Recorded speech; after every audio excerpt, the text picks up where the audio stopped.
Senhor presidente, senhoras e senhores senadores, amigos das redes sociais. Eu gostaria de fazer, senhor presidente, alguns breves registros.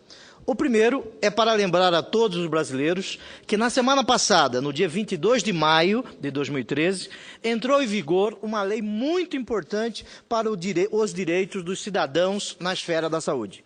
É a Lei 12.732, de novembro de 2012.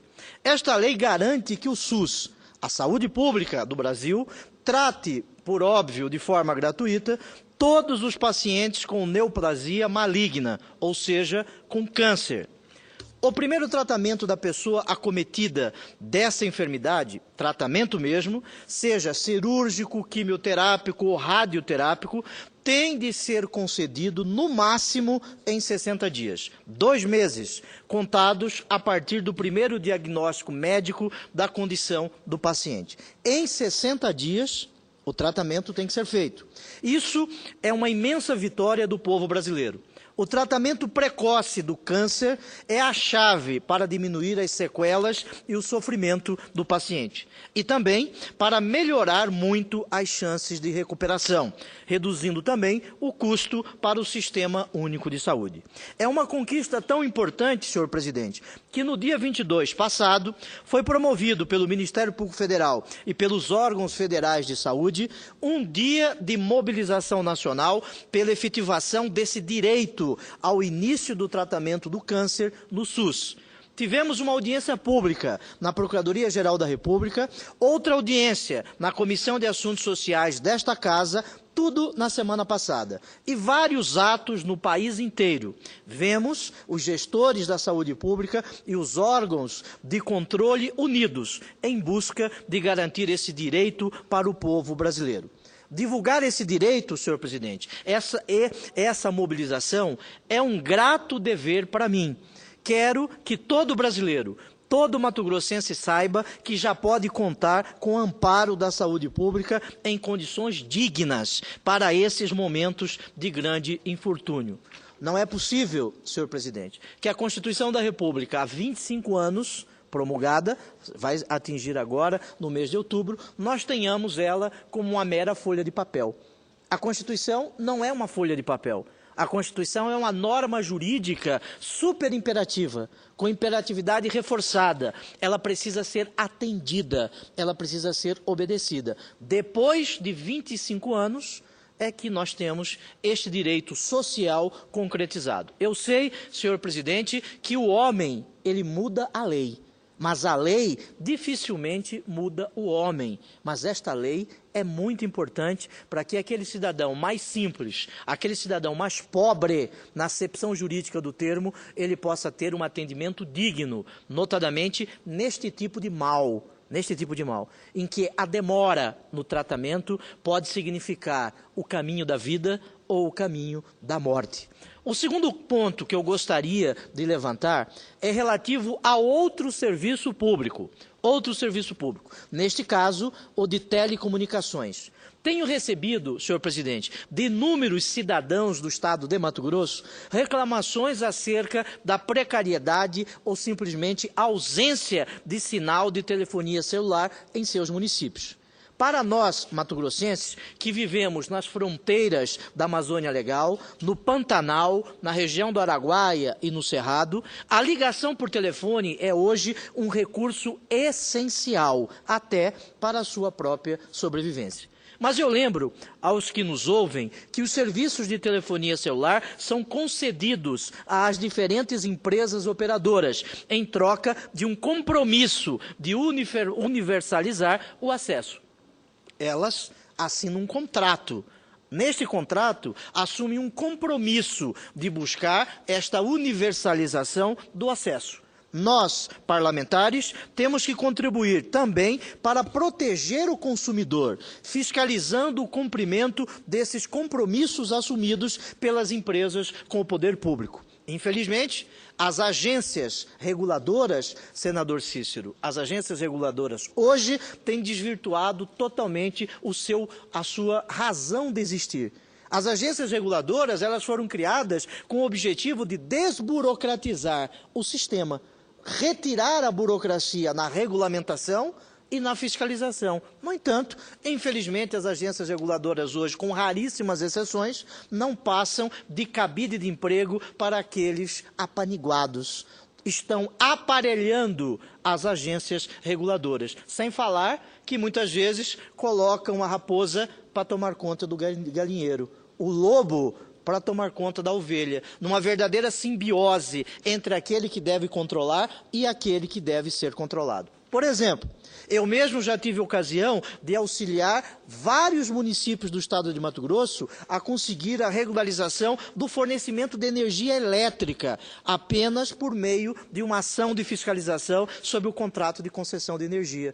Um ofício do senador é possível que resolva esta situação. O direito mais básico, o direito de não tropeçar na sua cama, hora que acorda, acendendo a luz. Muitos municípios, alguns municípios do nosso estado, em regiões distantes, distritos, ainda não têm a luz elétrica. Hoje, um direito fundamental do cidadão. Vou tomar a frente dessa defesa dos consumidores e usuários de telefonia em nosso estado. Já solicitei, senhor presidente, à Anatel, Agência Reguladora dos Contratos de Concessão de Telefonia, a relação dos compromissos contratuais de implantação de sinal de celular de cada operadora, distrito a distrito, em todo o estado de Mato Grosso, e a informação sobre o cumprimento desses compromissos, porque muitas operadoras, senhor presidente, as operadoras, conseguem as grandes cidades, querem ficar com o filé, deixando aqueles distritos mais simples com a ausência da telefonia móvel. Segundo consta, no Brasil hoje, nós temos mais telefones celulares habilitados do que população. Nós temos quase 200 milhões de habitantes e quase 260, alguns dizem, milhões de telefones celulares habitados. Mas existem distritos ainda que padecem da falta de uma antena para a comunicação móvel, uma estação rádio base, uma ERB, para que possam se comunicar. Hoje, isto não é luxo, como se diz no Estado. Hoje é uma necessidade do cidadão se comunicar com o mundo, sem falar na internet, que é um direito fundamental do cidadão hoje de se informar, é um direito de quarta dimensão, o cidadão ter acesso às informações do mundo. Vamos exigir assim, senhor presidente, que o sinal de celular chegue às nossas cidades, aos distritos mais longínquos da capital. É um direito do cidadão, é uma obrigação das empresas concessionárias. Obrigação esta, aliás, senador Cícero, que, ao ser cumprida, vai trazer mais clientes e mais lucros para essas empresas. São essas, senhor presidente, vejo as funções de um senador da República. Hoje, nós temos muitas leis. Segundo consta, e eu faço parte de uma comissão especial, mista, de senadores e deputados, que estamos regulamentando a Constituição e fazendo o levantamento das leis que temos no Brasil hoje. Quase 180 mil leis. 180 mil leis. Alguns dizem que precisaríamos de uma lei dizendo assim: todas as leis anteriores devem ser cumpridas. Temos muitas leis. Uma república com muitas leis é uma república subdesenvolvida. Não precisamos de tantas leis. Não precisamos. Senador não serve, não tem a obrigação apenas de criar leis. Nós temos que fiscalizar, nós temos que buscar fazer a concretização dos direitos sociais previstos no artigo 6º da Constituição. Para minha alegria, concedo uma parte à Sua Excelência, o senador Cícero Luceno. Senador, Vossa Excelência, como sempre, traz a esta casa, coloca na pauta da discussão e também nas verificações algo que cada vez mais aumenta a demanda em todos os gabinetes, acredito, dos senadores, que são as reclamações por parte do cidadão brasileiro pelo descumprimento de várias legislações. E, como o senhor bem disse, a questão das agências reguladoras, que seriam para estabelecer as políticas e, ao estabelecer, ter a capacidade de também fiscalizar e cobrar, e que, infelizmente, hoje compartilha de um processo político de rateamento de cargos, loteamento de cargos, que todos nós lamentamos, e, sem dúvida, esse tema é fundamental. E temos recebido PROCON, onde for, maior índice de reclamação, sem dúvida nenhuma, hoje está centrada na questão da telecomunicação. Embora tivemos avanço, mas poderíamos ter avançado muito mais. A privatização foi o primeiro passo para esse avanço, para a universalização, que era o objetivo maior da privatização. Mas nós ainda estamos carentes e muito do serviço que merecemos e que elas têm dever e obrigação de cumprir. E eu faço questão de ressaltar no discurso de Vossa Excelência esse ponto, porque eu tenho um projeto, por exemplo, que ou se corrige isso hoje, ou vai dificultar mais ainda um projeto na área de educação.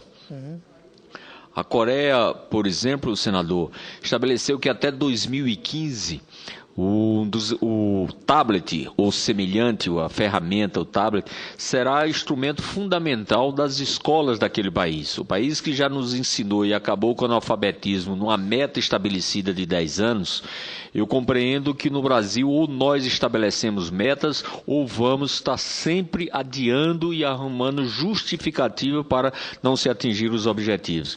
E eu apresentei um projeto onde o tablet passa a ser um instrumento de redução da injustiça social, de escancarar a oportunidade para os nossos jovens e principalmente os mais carentes, os que se encontram hoje nas áreas mais distantes desse país. Sem dúvida nenhuma, o tablet vai ajudar a escancarar a oportunidade de pesquisa, de conhecimento, democratizar essa oportunidade. Se nós não tivermos a telecomunicação à disposição, o tablet vai ser uma peça de enfeite ou nem vai chegar exatamente para aqueles que mais precisam. Então, parabenizo Vossa Excelência a trazer um problema que é de hoje, mas que, se nós não tomarmos a providência, vai refletir num futuro muito próximo, trazendo prejuízo para todos. Muito obrigado, senador Cícero, pela vossa fala. E é interessante que Aristóteles, o chamado filósofo da estagiária, Aristóteles chamava seus alunos, ia numa praça e ficava ali ensinando os seus alunos. Hoje, muitos professores ainda fazem a mesma coisa, apesar do avanço tecnológico. Nós temos a mesma forma de propalação da informação, o mesmo sistema didático, o mesmo sistema pedagógico. Sem a internet, sem a telefonia celular, e hoje o número de celulares vendidos já são de smartphones, né? Sem isso nós vamos avançar. Como é possível você conhecer o mundo via a computador, via um smartphone, se você não tem uma antena de celular nos distritos a mais longínquos das capitais? De que maneira o brasileiro que lá mora, de que maneira que o cidadão que lá vive vai poder competir no mercado de trabalho se ele não tem acesso às informações que são divulgadas no mundo? De que maneira ele vai poder se inserir no contexto social? De que maneira ele vai ter importância dentro do contexto que ele mora, que ele vive, se ele não tem internet hoje, se ele não tem acesso às comunicações? E nós já estamos falando em 4G, daqui a pouco 5, 6, não sei que número vai chegar com o avanço tecnológico, não sei, né, o avanço tecnológico. E alguns ainda estão ensinando e aprendendo da mesma forma que se ensinava e aprendia em 240 anos antes de Cristo. Isso é um absurdo. Nós temos que avançar. E um país, um Estado, uma nação só avança através desses processos educacionais. Daí a importância de que esses distritos possam ser ligados, conectados, linkados com o mundo através da telefonia celular. Um último tema, senhor presidente, que eu trago é um projeto de lei que amanhã será votado aqui no plenário. É o projeto de lei 132. Este projeto de lei foi votado na Comissão de Constituição e Justiça, sob a relatoria de Sua Excelência, o senador Humberto Costa. Nós fizemos um recurso para o plenário, de acordo com o artigo 58, parágrafo 2º da Constituição, um recurso de 1/10 dos senadores, trouxe o projeto 132 para o plenário. Aqui foram apresentadas 10 emendas ao projeto e foi apresentado, conforme determina o regimento, foi apresentado um pedido de urgência e este projeto será votado em plenário. Este projeto, ele cria um novo sistema de investigação e traz algumas modificações que, ao meu juízo, respeitando as posições em contrários, seriam inconstitucionais. Amanhã debateremos este projeto aqui, o projeto 132. 132. Nesta oportunidade, às vésperas do debate sobre este projeto, eu vou trazer alguns pontos deste projeto que me causam preocupações. O primeiro deles, o projeto diz que delegado de polícia passará a ter imparcialidade. Imparcialidade é a qualidade daquele que é parte. Só pode ser imparcial aquele que é parte no sistema processual. A ação penal é processo, inquérito policial não é processo. Se não é processo, é procedimento administrativo. Se é procedimento administrativo, não existe parte. Não existe parte. Este ponto é muito importante para o debate amanhã deste projeto. O segundo ponto, também de relevo, também significativo, é aquele que oferta ao delegado de polícia o chamado livre convencimento.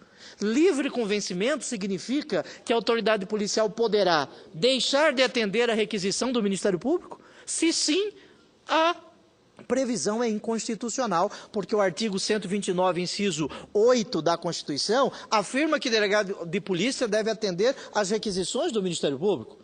Se livre convencimento não significa que ele possa desatender às requisições do Ministério Público, não tem razão para a sua previsão em um processo, em um projeto de lei. Assim, existem muitos pontos deste projeto que mereceriam e merecem um maior debate por este plenário. Nada contra delegado de polícia. Aliás, eu quero expressar meu respeito à autoridade policial, que é um servidor público decente, um servidor público que merece o respeito da sociedade brasileira. Agora, como existem senadores que violam a lei, também existem delegados que violam a lei, como existem membros do Ministério Público que violam a lei. Nós não podemos estabelecer mudanças pontuais no sistema de investigação. Temos que tratar um sistema de investigação diferenciado, diferente do que existe hoje no Brasil. Nós temos, senhor presidente, senhoras e senhores senadores, uma verdadeira confusão nesse sistema. Por exemplo, a Polícia Judiciária recebe esta denominação, mas ela é subordinada ao Poder Executivo, ela presta serviço ao Ministério Público e à sociedade, e ela recebe o nome de Polícia Judiciária. Nós temos que tratar da autoridade policial, do sistema de investigação, de uma forma única, não de forma pontual, como nós estamos a fazer. Notadamente, senador Pedro Simon, neste momento em que nós estamos debatendo lá na Câmara dos Deputados a chamada PEC 37. Por isso, eu quero aqui chamar a atenção para o debate que ocorrerá nesta casa amanhã, na votação deste projeto 132. Precisamos ficar atentos, precisamos emprestar respeito, sim, à autoridade policial, mas nós não podemos, com esta desculpa de emprestar respeito à autoridade policial, e eu defendo isso, não podemos cair em equívocos de constitucionalidade, como eu aqui citei apenas 2, mas poderia citar outros deste projeto que será aqui debatido amanhã. Para minha honra e alegria, concedo uma parte a Sua Excelência, o senador Pedro Simon. Não há dúvida que Vossa Excelência, que é um especialista, mas nessa matéria, Vossa Excelência tem que nos orientar, porque nós estamos vivendo um momento muito delicado. Eu diria que, se dependesse de mim, se eu pudesse dar algum conselho, nós parávamos com essa matéria. O momento, o estado de ânimo, não está a fim de se discutir uma matéria como esta. As pessoas estão votando com raiva, estão votando com um sentimento outro e não com a imparcialidade do que é melhor. Eu vou votar para tirar os promotores da ação, porque o promotor pegou lá e denunciou o prefeito tal, ou não sei o quê. Acho que isso é muito pouco para nós analisarmos. Com toda sinceridade, se eu pudesse ter a capacidade de orientar, eu diria, a melhor coisa que nós temos agora, deixa essa matéria. Deixa ela aí parada um tempo para nós raciocinar. Eu me assusto com o que eu estou vendo, que está crescendo, e dizem que, de certa forma, o lugar onde está mais crescendo seria aqui no Senado, eu não sei se é verdade, mas a imprensa publicou que é mais forte aqui no Senado a aprovação do projeto do que lá na Câmara. Eu não sei. Mas, com todo respeito, eu tenho, que nem Vossa Excelência tem, o maior respeito pelo senhor delegado de polícia. Eu, ao longo da minha vida, advogado, e advogado que trabalhou no júri, e sempre trabalhou na defesa, eu sempre convivi com os delegados de polícia, com toda a sinceridade. Eu tenho muito carinho e muito respeito. Acho que é uma missão muito dura, muito pior do que a nossa, advogado, de promotor, etc. e tal, porque eles convivem ali, na hora.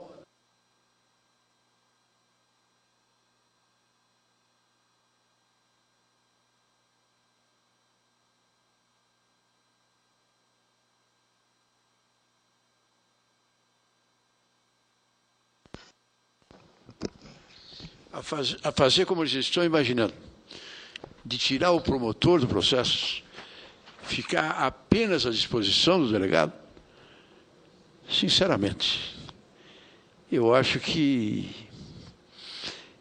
Pior que você conversa com o colega, e o colega está apaixonado por essa tese. Não, porque o promotor é contra nós, o promotor gosta de denunciar parlamentar, gosta de fazer isso, fazer aquilo. Eu não acredito. O que eu acredito é que hoje, na verdade, nós, deputados, prefeitos, etc. e tal, temos, na força política, uma fórmula de cair fora. O governador, na hora final, é quem dá a última palavra. Com o delegado, com o promotor, não. O promotor tem independência. Eu até concordo, senador, que alguma coisa deve ser feita. Uma das coisas que se fez, que eu achei importante, é que o cidadão não pode sair da faculdade e daí a um ano é promotor. Ele tem que conviver como advogado, ele tem que viver, ele tem que conhecer a vida e não pensar, saiu da faculdade e pega a Constituição é lei. Está aqui, a Constituição diz que o prefeito é responsável pelo lixo, então eu te dou 60 dias para terminar esse lixão, que está há 10 anos na cidade, ou então vai para a cadeia. Tem muita coisa a ser feita, mas tirar os promotores fora, sinceramente... eu acho um absurdo. Senhor senador, eu já pensei muito sobre fiz essa reflexão que o senhor acabou de fazer sobre a idade. A idade. Sai da faculdade, vira juiz, vira promotor. Agora, por que ele não pode ser juiz e promotor e pode ser deputado federal? Cria a lei. Por que ele não pode aplicar a lei? E sempre lembrando que os canalhas também envelhecem. A idade... É que deputado, de certa forma, não faz muita coisa. Deputado, senador, não faz muita coisa. E lá ele já pode promover algum estrago. Tá certo. Temos que lembrar que a idade não é tudo. E uma prova dessa é Vossa Excelência. 55 anos de vida pública, quase 32 anos nesta casa, e com a juventude... aí demonstrando, através dos exemplos, como se faz o exercício de uma função parlamentar. A idade não é tudo. Mais do que jurista, porque Vossa Excelência fazia júris, como foi aqui dito, a experiência de vida que o senhor traz aqui é muito importante para este debate. Vossa Excelência falou da paixão. Tudo que é feito com paixão, existe o comprometimento psicológico. A capacidade subjetiva resta violada. Cuidado com a paixão. A paixão se assemelha, está ali vizinha, lindeira à vingança. A vingança. Este tema é um tema que poderia ser, sim, melhor debatido nesta casa. Até porque existe uma comissão formada por deputados federais, senadores, delegados de polícia, membros do Ministério Público Estadual, membros do Ministério Público Federal, que estão debatendo, junto com o Ministério da Justiça, senhor presidente, o tema da PEC 37. Este projeto, nós precisamos nos atentar a ele. Eu quero dizer ao senhor, senador Pedro Simon, que antes de ser senador da República, eu já admirava o seu trabalho como cidadão. E hoje, mais do que senador da República, eu sou um cidadão que exerce o cargo de senador da República. E Vossa Excelência é um exemplo nesta casa, um exemplo de coerência, apesar da idade cronológica. Mas a idade não é tudo, não é tudo. Lembremos que Nero tacou fogo em Roma com quase 30 anos, e Churchill ganhou a Segunda Guerra Mundial com mais de 70 anos. A idade não é tudo. Nós temos que levar em conta a capacidade daquele cidadão. Muito obrigado.